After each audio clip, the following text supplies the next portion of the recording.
kipawa cha Roho Mtakatifu ni ahadi ya watu wote. Bwana Yesu apewe sifa sana. Basi kila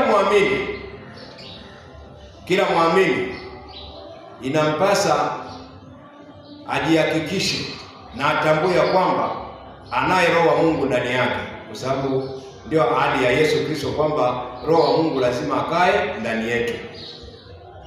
Kitabu kile cha Warumi sura ya 8 mstari ule wa 9, nenda kusoma Warumi sura ya 8 mstari wa 9. Biblia inasema hivi: lakini ikiwa Roho wa Mungu anakaa ndani yenu, ninyi hamufuati mwili, bali mwaifuata Roho. Lakini mtu awaye yote asipokuwa na Roho wa Kristo, huyo si wake.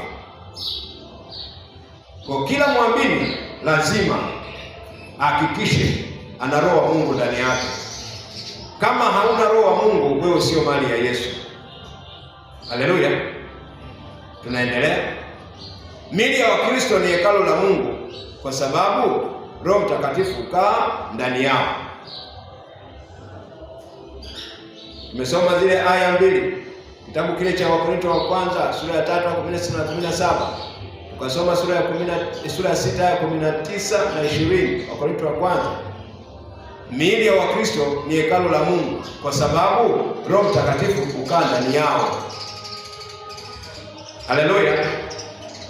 Kitabu cha kwanza kwa Wakorintho sura ya 3 aya 16 na 17. Kitabu cha kwanza kwa Wakorintho wa kwanza sura ya 6 aya 19 na 20. Sasa tutasoma kitabu cha pili kwa Wakorintho sura ya 6 aya ya 16, na tutasoma tena Waefeso sura ya 2 aya ya 21 na 22. Waraka wa kwanza Mtume Paulo kwa Wakorintho 3:16-17, waraka wa kwanza Mtume Paulo kwa Wakorintho 6:19-20, waraka wa pili kwa Wakorintho sura ya 6 ya 16 na Efeso 2:21 na 22. Tutasoma hizi aya mbili. Waraka wa pili kwa Wakorintho sura ya 6 aya ile ya 16,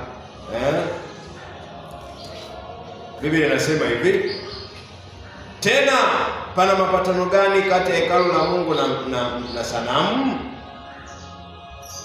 Kwa maana sisi tu hekalu la Mungu aliye hai, kama Mungu alivyosema ya kwamba nitakaa ndani yao na kati yao nitatembea, nami nitakuwa Mungu wao, nao watakuwa watu wangu. Naomba nirudie 6:10.